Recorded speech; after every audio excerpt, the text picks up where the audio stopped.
Okay. Hey guys, welcome to another episode. I blew it. I welcome to another episode of Foresight TV. I pushed my start button too early. We're broadcasting today. I'm actually in San Diego at the Leading Age California Conference. I'm exhausted. I've been on the road for 6 days, but I'm so glad to be here. And my good friend Ann Donaghy, who we're going to be talking. She lives in Margaritaville, and we're going to have this great conversation about why she did that, what it means for senior living. But before we get into that, I want to talk for just a couple things. I'll start by saying thanks so much for watching Foresight TV. I know that we are not the place for everybody. I actually know that sometimes people get mad at the things we talk about, but we are all about making the life of people who live and work in senior living better. I'm just glad you're joining us here today. First off, I'd love to hear from you about what you're doing. Maybe you should be on a future episode of Foresight TV or Tech Tuesday. If you have things you think we ought to be talking about, writing about, thinking about, addressing, I'd love to hear about that so we can serve you better. In addition to Foresight TV, we produce all sorts of really great content. We have LinkedIn posts nearly every day. We've got the Foresight podcast, Tech Tuesday, our other live stream. The most impactful thing we do is actually the Foresight website, where we publish new leadership content every day. It's free. It's easy to subscribe to. The QR code is up on the screen, and you can simply scan that with your mobile device or tablet, or there is also a link in the chat you can click on to subscribe. The last thing I want to talk to you about is we have recently launched a brand new product called Practical Passionate Leadership. Ultimately, what makes people love coming to work every day or hate coming to work every day is the interaction that they have with fellow team members or with the people who are leading them. This product will give you little micro things that you can do to help people love coming to work, to love you as a leader, to be more connected with your mission, to love their coworkers. It's on Substack. Again, there's a QR code. You can subscribe. The price is so cheap. It's almost free. Everybody who leads anybody should be subscribing to this, using this. And with that, let's get started.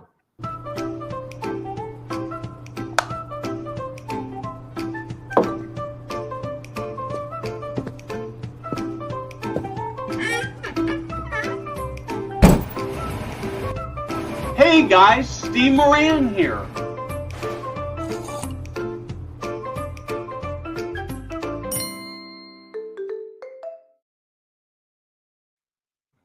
So Ann, welcome to Foresight TV. I'm so glad to be able to do this. We've been talking about having this conversation for a number of months.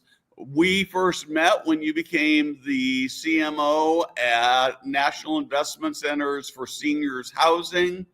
I probably didn't do that quite right. AKA Nick. Yep. AKA Nick. Exactly right. And you're not doing that anymore, but you continue to have a real passion for senior living. And you and I are both getting a little older and are sort of at that age where we got to be thinking about these things. I'm a lot older than you, I know. So let's talk a little bit about who you are and what you're doing right now, and then I'd love to have your conversation about your sort of journey to moving into Margaritaville. Yeah, my guess is there's nobody else who's had this sort of journey to moving here, because I came at it strictly because I was working in the senior living industry, and I've told this story many times how. I go to industry conferences and hear over and over and over, boomers are going to reject today's product. And I know the focus is really in AL and IL, but, active adult being sort of part of the consideration set and, comes into the continuum, I guess. But it really frustrated me as a, career consumer marketer, and understanding that, you don't develop a product based on just an age group, that there's so many other factors that come into play when people decide where they want to live.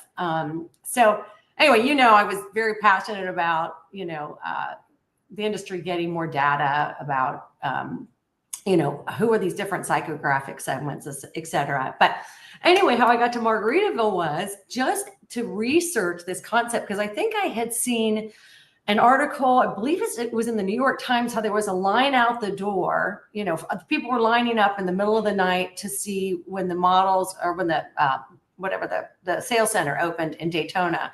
I don't know if you remember that article, but it was really fascinating. And frankly, I wasn't that surprised given what I know about baby boomers and how they want to live their lives, and they want to have fun, and they're kind of, we say they're not going down kicking and screaming. So, or they are going down kicking and screaming. So a friend of mine and I, who was a real, Buffett, parrot head kind of guy, we went and checked out Daytona just to look at it. And I thought it was really cool. This was like in 2019. And then in 2022, came to a concert in Panama City Beach, and with another parrot head, a separate one. And I said, let's go check out this Margaritaville community in Panama City Beach. So we went over, looked at the houses, and I was like, this is really fascinating. These homes are beautiful, the whole community plan, the amenities, everything. It's, really my jam. You can't not have fun here.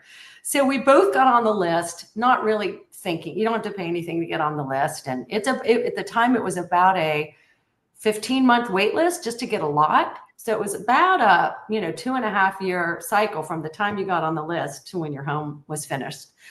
So a couple months later, then I went with a friend for what's called a stay and play at Daytona. And I think it was 2 or 3 nights. You get a fully furnished house. They give you a golf cart. They give you access to all the amenities. And it was just great. They're brilliant marketers. You've got the Margaritaville blender on the counter. Everything's branded. The towels in the bathrooms are branded. The golf cart super branded. I mean, they are really, they have not missed a single detail. But what was really interesting about it was when I went to the pool and to the restaurant on campus, I call it, called the Bar and Chill, I met so many people who were from all different walks of life, very wide-ranging levels of wealth, people I met that I know could afford far more than what they paid to live in Margaritaville, but they were buying into a lifestyle, and they wanted to live with other people with the same mindset, that were social and outgoing, and, wanted that sense of community. And so that to me was really, interesting, particularly given sort of my theory that I have been talking about for a long time about there's different psychographic segments in active adult as a category. And certainly even in I think independent living and assisted living, that what people want is different. It's not just an age or your health needs. It's so much more than that. So a year after that, I guess, I got a call that I had been offered a lot. And I flew down to take a look and decide what model I would want, and prayed about it and had some really unique interactions with people while I was here that seemed like, okay, this is meant to be. And, that was it. And no looking back. That's cool. So you've been there you moved in how long ago?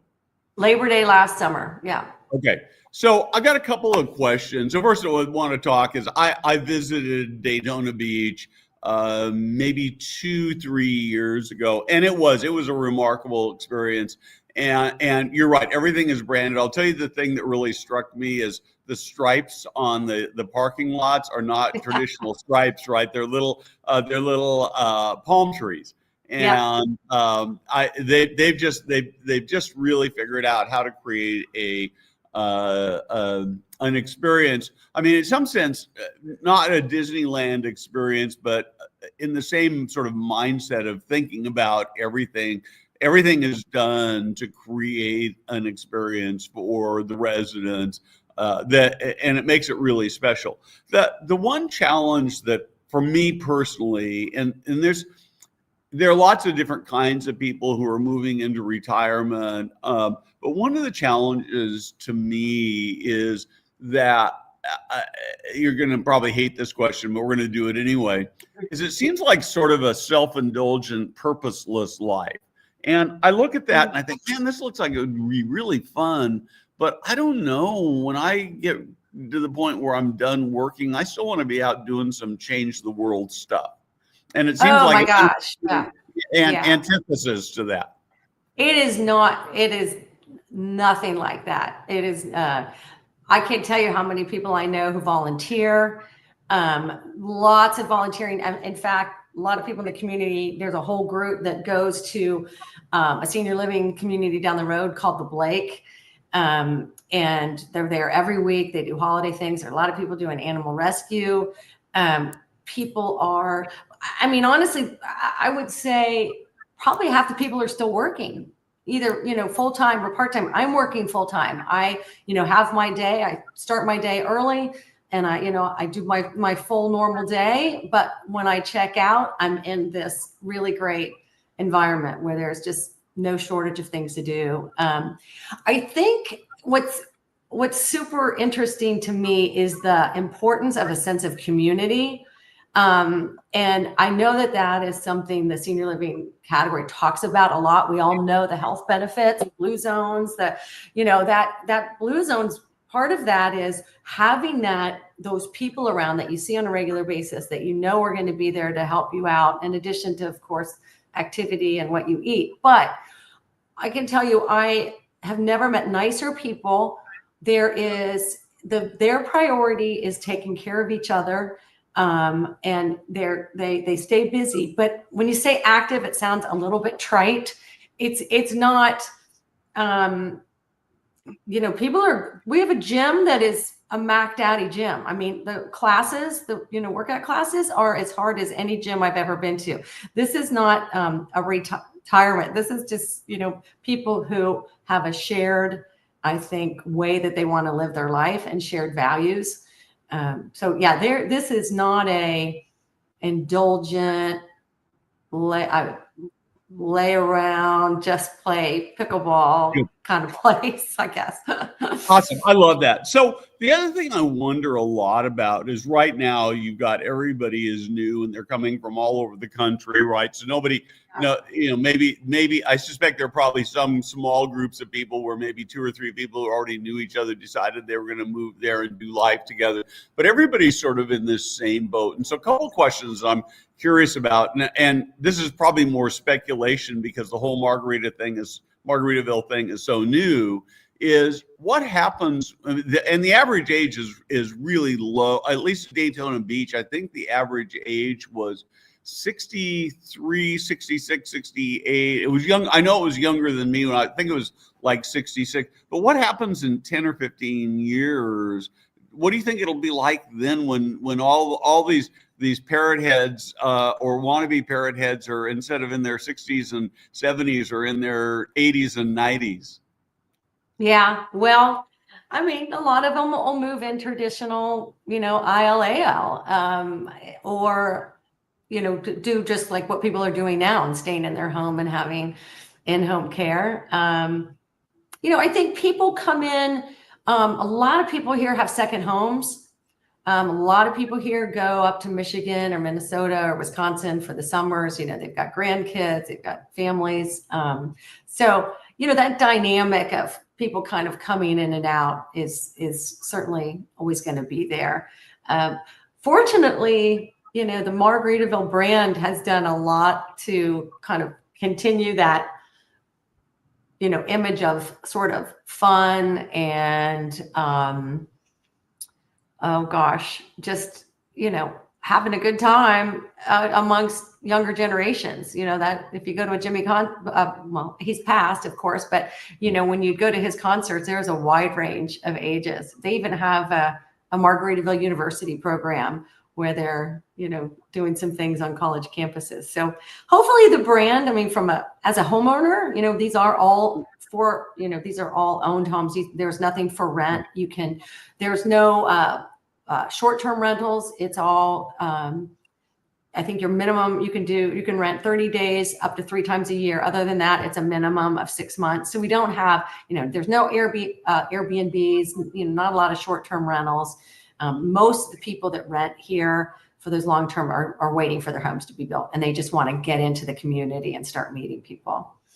Yeah, that's good. I'm sort of, by the way, I'm asking some hard questions, but I do want to say I could see myself living there very easily, because so I live in Sacramento. I moved to Sacramento when I was about 60. And one of the things I've discovered is that as you get older, it's really hard to rebuild community. So if you're aging in the same place, you've got lots of friends. Even if you change houses, you keep your circle of friends. But if you move to a new area, it's really tough. And this solves that problem. Yeah, but it's if you're not on Facebook, you're missing out. And I'll tell you, this is what's really fun, is that once you've signed, you can get in these Facebook groups. So we have in our phase right now, I think we're building phase 9. I was part of phase 5. We had our own Facebook group. There's probably a couple hundred homes in our phase. Everybody was getting to know each other. They post, hey, I'm going in to select my exterior finishes. Who's going to be around? Let's meet at the bar and chill. And this happened over and over. So you come in every couple of months to check on the house, make your selections and things.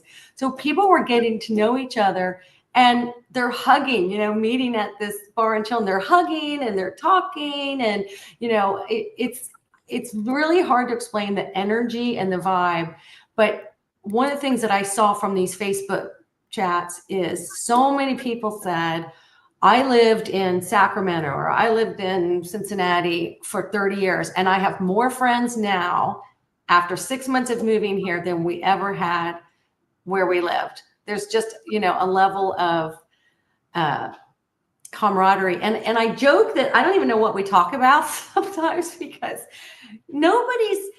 there's no one-upmanship. There's no pretension. Somebody who's very,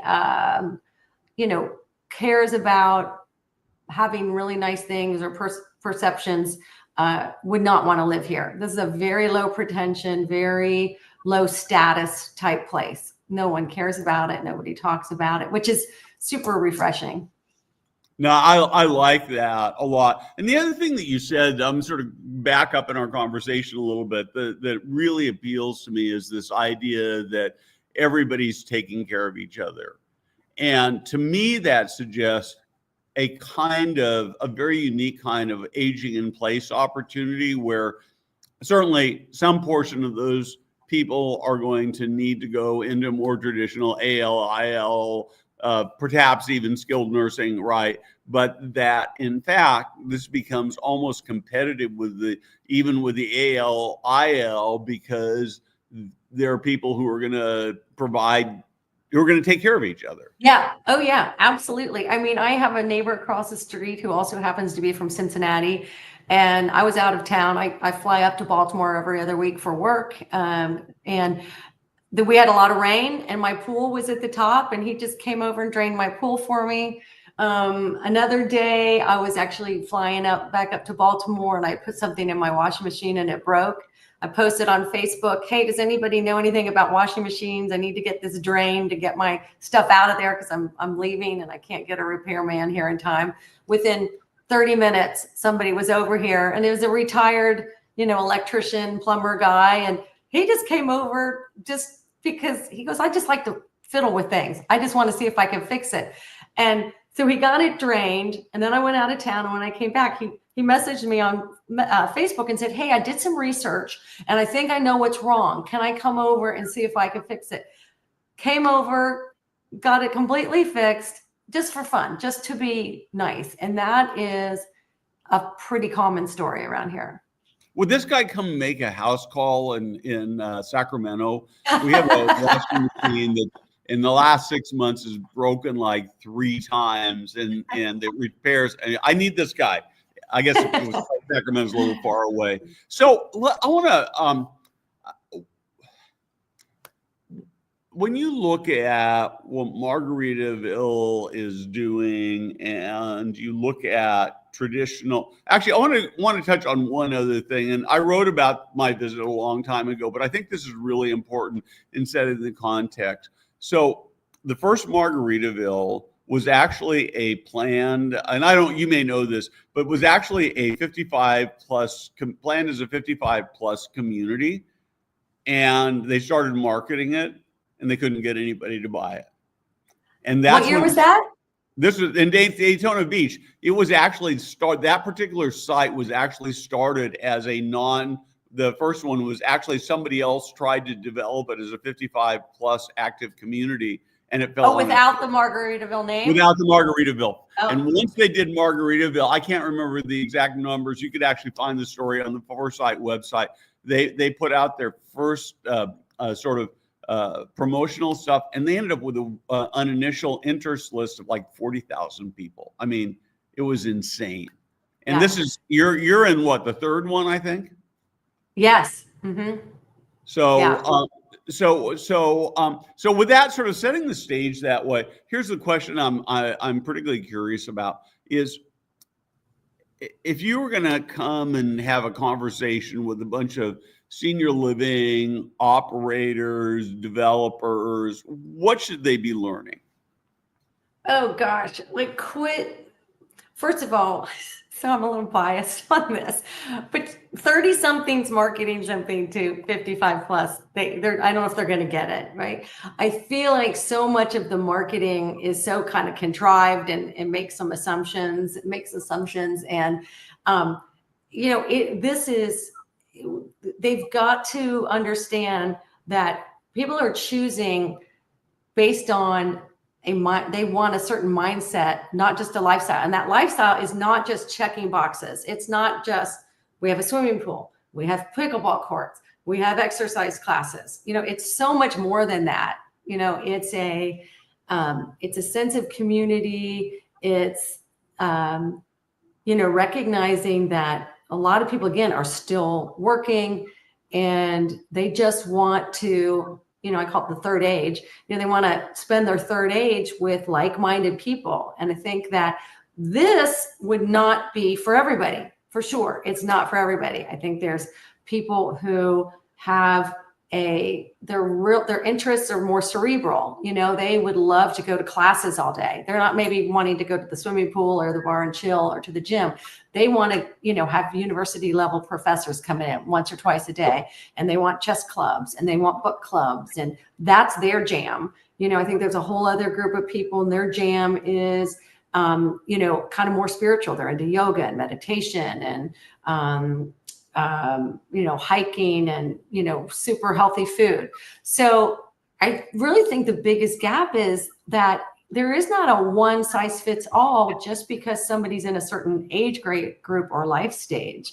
That you got to find the mindsets, because people want to spend their time and be friends with people who share a mindset, not just an age. So I've got like 3 notes here I want to talk about. We're going to have to really be pressed to do this. So the first thing is that I really liked is this idea. Actually, I got one sort of fun question I want to ask first. So if I'm a teetotaler, am I going to be okay there? Oh yeah, totally. I know a lot of people that don't drink. Yeah, it's a okay. It's no one cares, no one pays attention. You don't have to drink to live here. No. Okay, that's sort of, you sort of got that theme, right? So anyway, but the thing that really struck me was this idea that it's more than pool and pickleball, because I think that you're exactly right that developers say, well, I got to have a pool, I got to have a theater, I got to have these things, as if those things will sell all those things. And they're almost incidental because they help fill in, but there's a story wrapped in all of those. And it's that story of a lifestyle that includes those things that really makes it work, right? Right.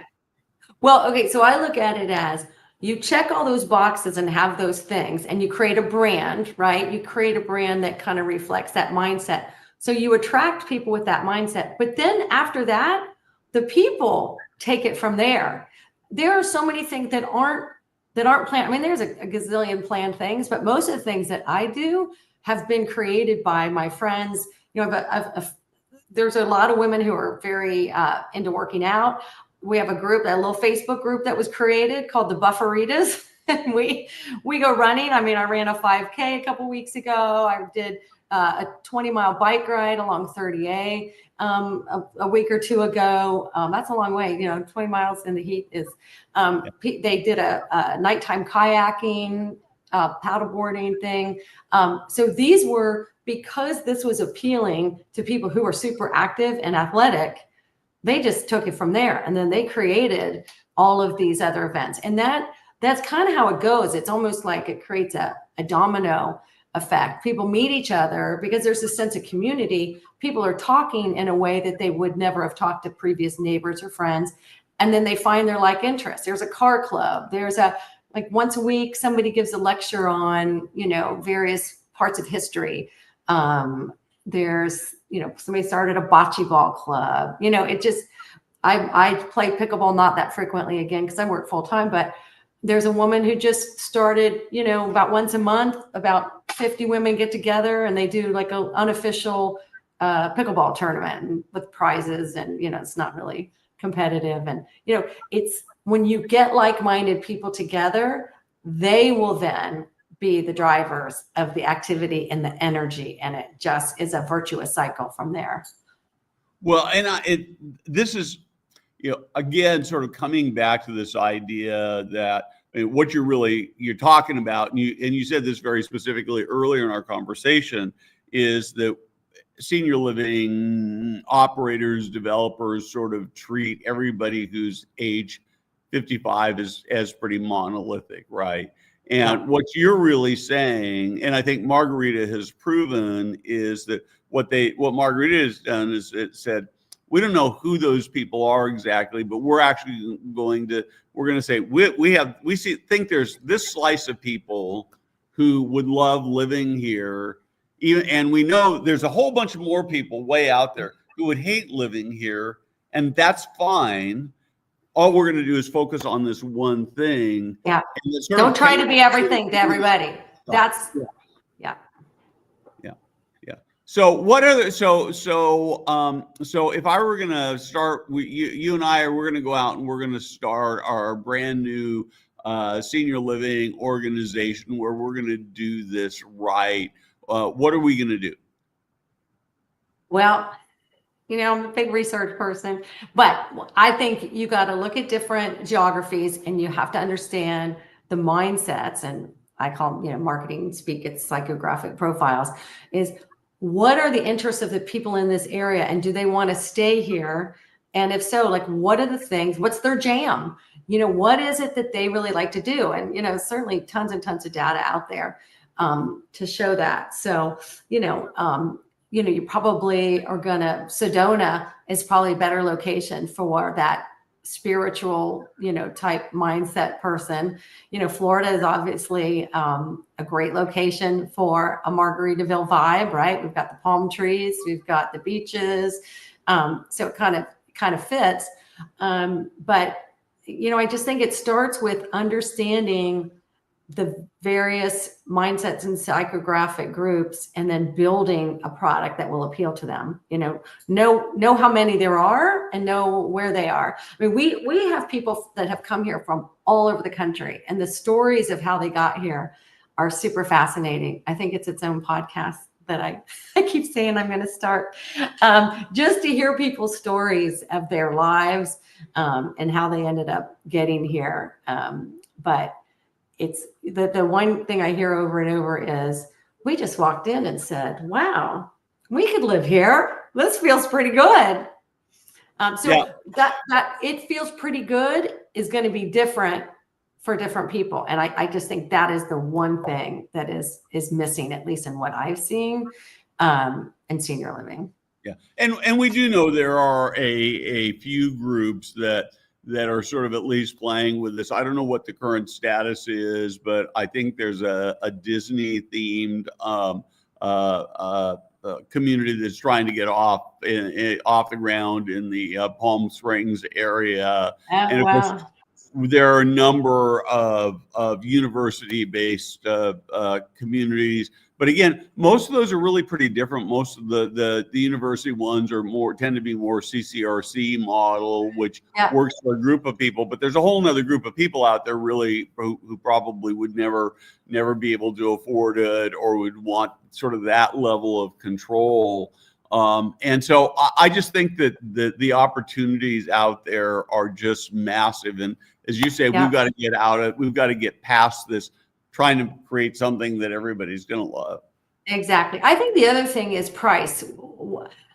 These homes are pretty reasonable relative to where I moved from, the DC area. And I know the vast majority of my neighbors either have multiple homes or they could afford much more home. They're choosing this, not, I don't think if you want to really rethink what's going to work here, you got to get beyond okay, there's this many people with this much wealth. Well, not everybody cares about the prestige and having a bigger house or having a country club community or something like that. They really want that really simple lifestyle that it reflects whatever they want to do with their time and what other people share their values. That's what is really what drives it. This one just happens to be one mindset with one theme, but I think there's many out there. Yeah, I like that so much. And I think ultimately, again, we get so wrapped up in sort of what are the amenities. And while you've got the Margaritaville sort of sets it's ultimately a mindset. It's like, those are fun people. I could go live with those people. I could have friends in there. We could go do things together. Some of it would be in the community. Some of it's going to be outside, and we're going to grow and expand from there. And of course, the last thing I love about it is that it's like everybody's got their arms open and saying, you know what? I got room for one more person in my group, or 2 more people, or 10 more people in my group. And that is really, really amazing. Yeah. So, and the age doesn't matter. I mean, I know people, my next door neighbor, one of the partners is 40 or 45. His partner's, I think, 55 or 56. And I have a good friend who's 80. It's all over the place. So it's irrelevant. There's no sort of clickiness. Oh, the older people are going here, the younger people are going here. If you're married or single, doesn't matter. Everybody embraces you. It's really a beautiful thing. Cool. Well, Marianne, we are about out of time. Thank you so much for joining me. I can see how much joy you have living there. And, like I said, I visited and I could see myself living there, except that it's a long, long way from my kids and grandkids. Yeah. Well, come down and visit. You're more than welcome. I've got a couple extra bedrooms. Awesome. I will do that. Thank you. Thank you very much. Thank you all for watching. Have a great, great weekend.